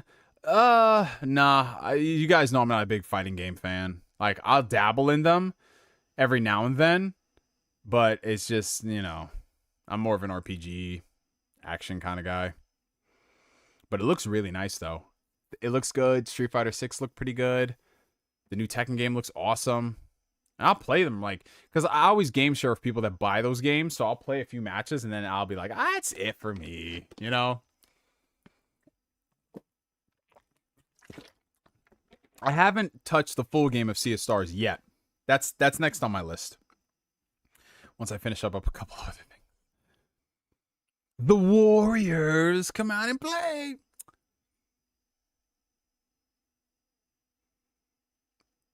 But nah, 2023 is fucking insane for video games, you guys. Just the amount the amount of stuff that we have gotten in this year alone, it's so strange to me when I hear people say like, yeah, this year is not that great. I mean, it depends on like what people are looking for, obviously, but I feel like we've gotten a good variety of everything. We have a bunch of Nintendo stuff coming out. Armored Core came back. We have Starfield. We have Baldur's Gate. We got Spider-Man.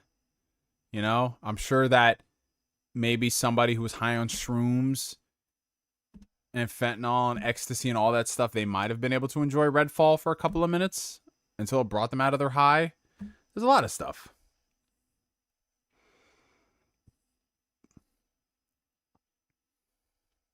Are you going to Comic-Con or Anime NYC this year? Nah, I'm not going to any conventions this year. Definitely next year, though. Like, for me, when it comes to conventions, I start just going like every other year. But I think what I want to do next year is when those big gaming conventions start rolling out, I'm going to attend one of them again. Because the last gaming convention I went to was E3. And that was 5 years ago. Holy shit. Last convention I went to was Otaku last summer. So I'm thinking I might go to PAX next year. Maybe I might go to LA for Xbox Fan Fest. I'm not sure.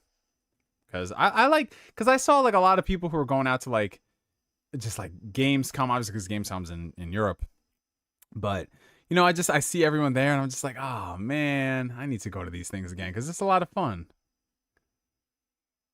So yeah, but definitely next year. Definitely next year I'm going to go to something.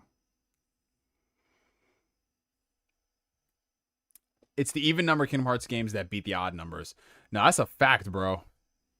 That is a fact. That is a fact, dude. Well, I mean, the only answer we have with that is Kingdom Hearts 2, technically, you know, if we're doing numbers, you know?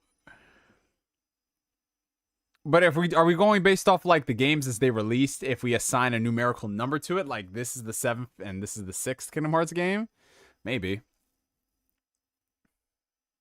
No, we can't even do that because by that logic, Kingdom Hearts 2 loses out to Chain of Memories, because Chain of Memories was the 2nd game, and Kingdom Hearts 2 was the 3rd game. But oh, so you're saying Birth by Sleep is 0, so then 1 is odd, so 0 is good. Birth by Sleep is good, but that means Chain of Memories is good, and Kingdom Hearts 2 is bad. No, we can't do that, Kory. We can't do that, Kory. We can't do that. Let's say if Haley and David weren't available to voice Sora and Riku, who would you have in mind to voice them? Oh, that's a good question. That is a good question. I'd have to look into like current voice actors who are around. I mean, it's not that hard. If Sora had a different voice or if Riku had a different voice, that's fine. Because they're very, very easy to voice type. Your voice match, you know what I'm saying? Like that type of character. I'm trying to think.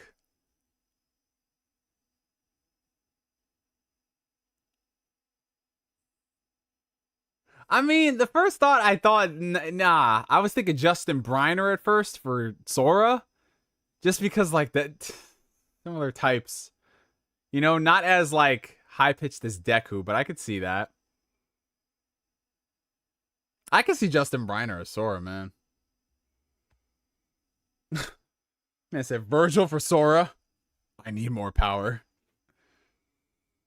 Do you think it's worth it for Square to remake the first Kingdom Hearts game? Nah. Honestly, I feel like their talents should be spent elsewhere than remaking the first Kingdom Hearts game just to fix the platforming. You know what I'm saying? Because the first Kingdom Hearts game still holds up outside of the janky platforming.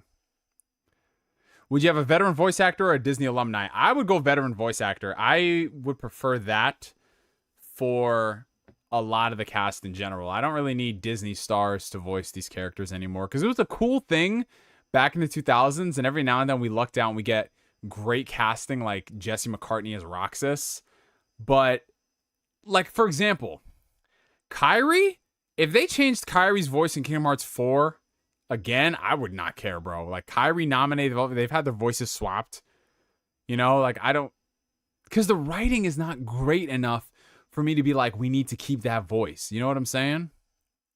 I will say, though, Billy Zane, I love Richard F. Carr as Ansem, but that motherfucker Billy Zane That dude elevated the entire script, bro. That man, dude.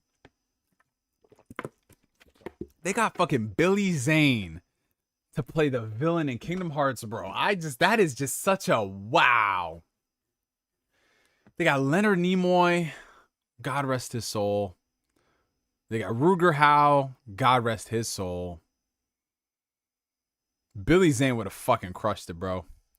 Do you have an Apple TV Plus subscription? Yes, I do. I get it with my phone plan, T-Mobile, and they've got a lot of good content, man. I've watched, on Apple TV, I've watched Severance, Ted Lasso, and I'm watching Shrinking. So those are the 3 shows I've checked out. But then there's a lot of stuff. I heard Silo is really good. There's a lot of shit, man. They're doing a lot of sci-fi stuff on Apple TV. I don't know if that's just because that's the niche they're trying to fill, but there's a lot of good shit on there, guys. Nah, I can't do Yuri Lowenthal as Sora, bro. That's just a little too, like... Oh, God. No, I can't. I love Yuri. He's a great actor, but his just voice is so recognizable, and just hearing that come out of Sora's mouth, I can't do that. I mean, Zeno Robinson wouldn't be a bad pick. I could see Zeno. Riku, I could see.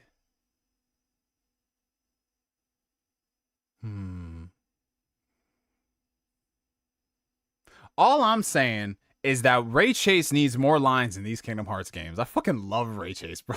Johnny Young Bosch is Sora. Yeah. Oh, yeah. I love Johnny. All I'm saying is I need Ray Chase to be like the main like voice or for the villain in the next saga. Straight up, bro. Yeah, Yuri is he's doing a lot of video game shit because video game pays a lot more, and yeah, a lot of people don't realize this, but anime voice acting is like the minimum wage version of voice acting. Like, you get paid dog shit and you have to work the hardest. Video games, you get to do mocap, you get to, like, your performances, usually you're the first person, the only person to take on the performance. You get paid a lot better. Usually there's unions, so you get, you know, better perks and all that stuff. And yeah, no, it's just you have a higher chance of being seen from more people if you work on that stuff. Best Yuri Lowenthal performance? Oh, he hits so much good stuff. A lot. I mean, obviously, like, Sasuke is great, like, but what he did with Peter Parker is awesome.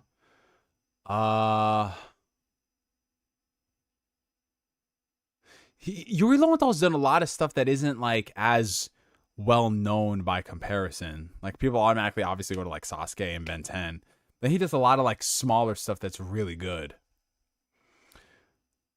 Are you a dub or a sub or both kind of guy? I'm a both kind of guy, Zack Rodriguez. I go both ways, like a bisexual.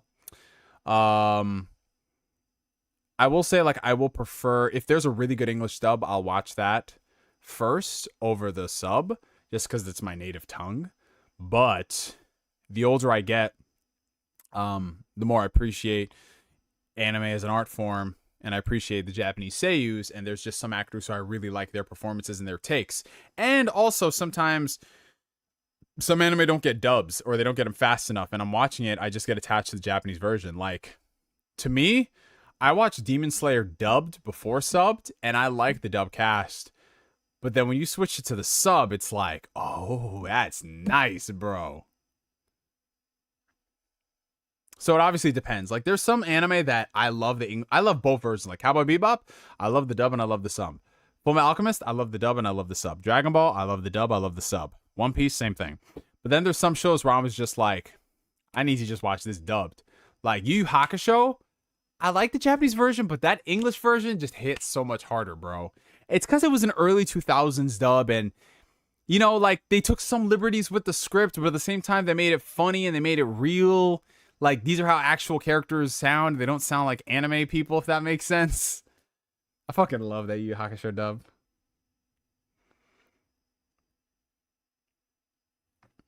Like, I'll say this much. I like the Naruto English dub cast, but 9 times out of 10, I'm gonna watch it in Japanese.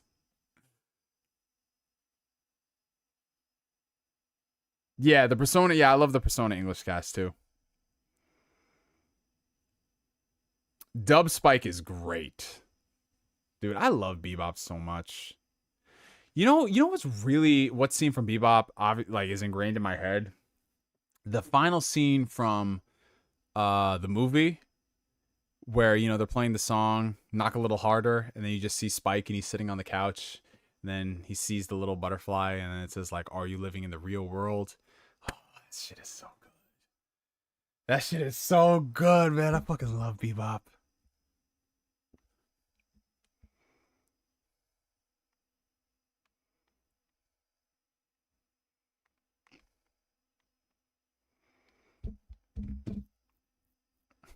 Yeah, the Death Note dub is great.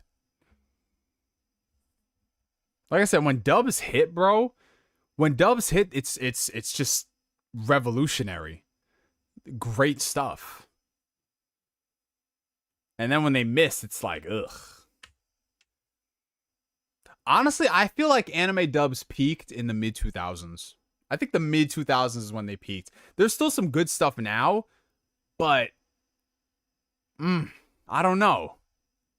Maybe it's because I'm not watching as much anime as I used to. But when I looked back on shit like, you know, from the early 2000s to mid 2000s, like the Bebops, the Shamploos, the Yu Yu Hakushos, the Fullmetal Alchemists, you know, like stuff towards the later end of the 2010 or the 2000s, like Death Note.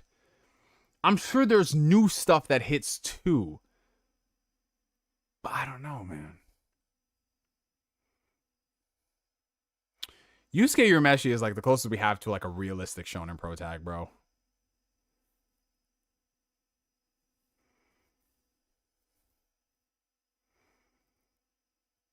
Do I have a top 10 favorite anime? Shit, my top 20, they could all be my number one, man. They're all so good.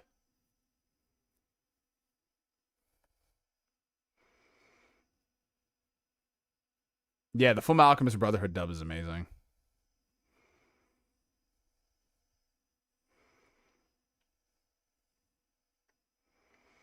Do you think we'll get more video game animes on the level of Cyberpunk, Edge Runners, Arcane, Castlevania? It depends. I think that Arcane and Cyberpunk Edge Runners are the exceptions to the rule, though. I like Castlevania. Castlevania is cool. Don't get it twisted, guys. I'm not shitting on it, but Arcane and Cyberpunk are in a league of their own. Like, they are so much better. They outclass Castlevania, and I like Castlevania. But what they did with Cyberpunk and Arcane is just fucking insane, dude. Chainsaw Man is worth checking out. It's awesome. A lot of veteran voice actors talk about how simuldubs hurt the quality of dubs because the turnaround is so fast compared to the 2000s. Yeah, Terrence. Yeah. I would not be surprised because when you look at it, so let me give some of y'all a little bit of history lesson.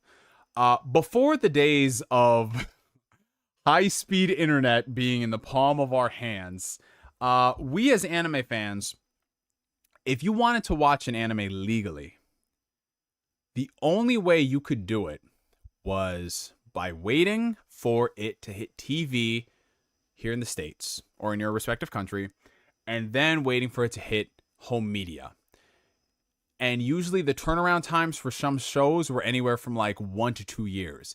If you got a show within the same year it premiered in Japan, consider that being lucky. Most of the time you'd have to wait a year to 2 years, sometimes 3, 4, 5. Like anime fans, y'all know this, like if we wanted to watch some shows, we just had to fucking wait. And then with the rise of fan subs and high-speed internet, people were going to sites. We were watching fan subs, you know, Naruto, Bleach, One Piece, all these series because there weren't any legal means and the dubs were way too far behind because there's a lot of logistics that go into localizing a show. There's contract stuff, there's deals, there's securing a publisher. Then there's the production of the English language version. There's translating it. There's adapting it. Those are two different things entirely. And then from there, you have to cast the shows. You got to record the shows. You have to edit them. You have to mix them. Then you just have to release it.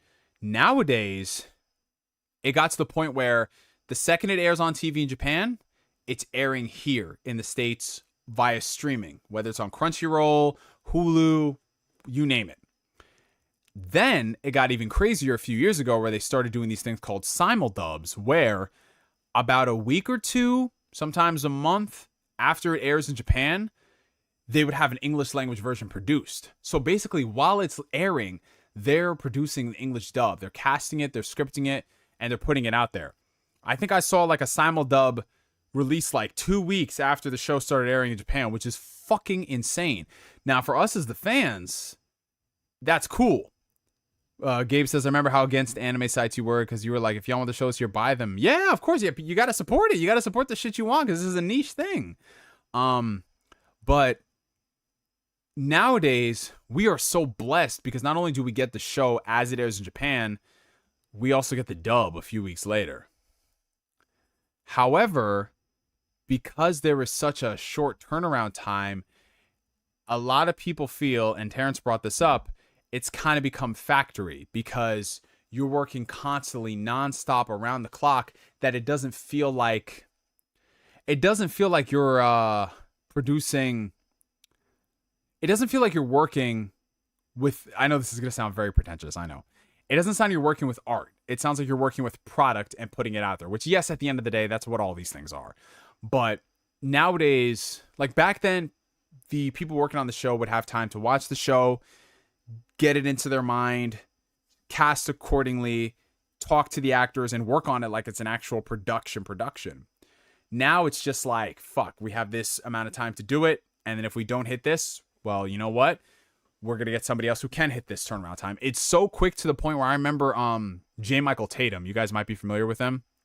He's a voice actor. He did a lot of script writing for Funimation. Great guy. I love him.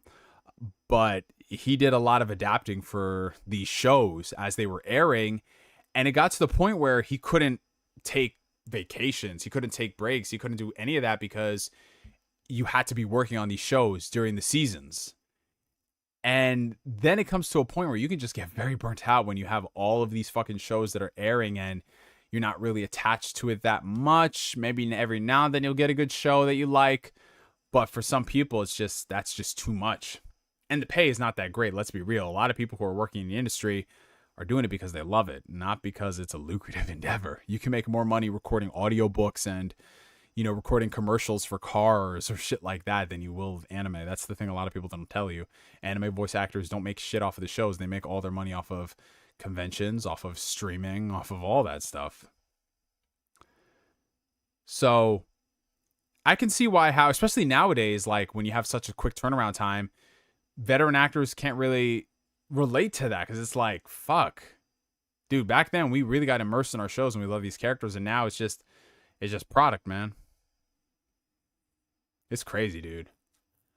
I remember Greg Ayers was talking about it, how they were doing a 12-episode series, so it's not that long. But he said he recorded all of his lines for a show, I think in 2 sessions.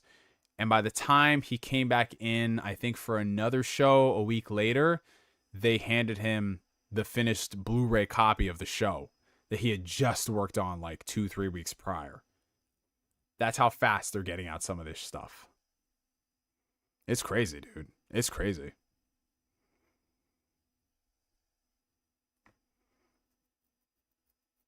Absolutely insane. But I'm looking at the clock right now, you guys. It's coming up on 9:30 over here. So I'm thinking it's about time for us to go ahead and wrap it up for the night, y'all. I want to thank everybody for coming through to the stream. I appreciate you guys so much. If you haven't already, make sure you hit the like button. It helps out the channel tremendously. And yeah, before we go, we got to have ourselves something that has become so famous on the Ask Neo streams, a hydration check. Not really much of a hydration check because we only have a little bit left and we drink all throughout the stream, but we're going to do what we do. So on the count of 3, grab your favorite H2O beverage of choice, and we're going to chug that shit, bro. Count of 3. 3, 2. Well, actually, no, it's the count of 1. All right, fuck it. On the count of 3. 1, 2, 3. Hydration. Motherfuckers is hydrated up in this shit. Anyways, yo, y'all enjoy your evenings, your mornings, your afternoons. I appreciate y'all coming through to the stream. Thank you guys so much. Thank you all channel members. Thank you to all the people who donated super chats. Get a lot of great gaming in. Watch a lot of good shows. I think the newest episode of Ahsoka is airing right now, so I'm gonna go ahead and cook me some food. Then I'm probably gonna watch that, see what that's all about. And yeah, you guys, for me to for now, my name is NGS signing out, and like always, I will catch you guys later. Peace out, y'all. Have a good one.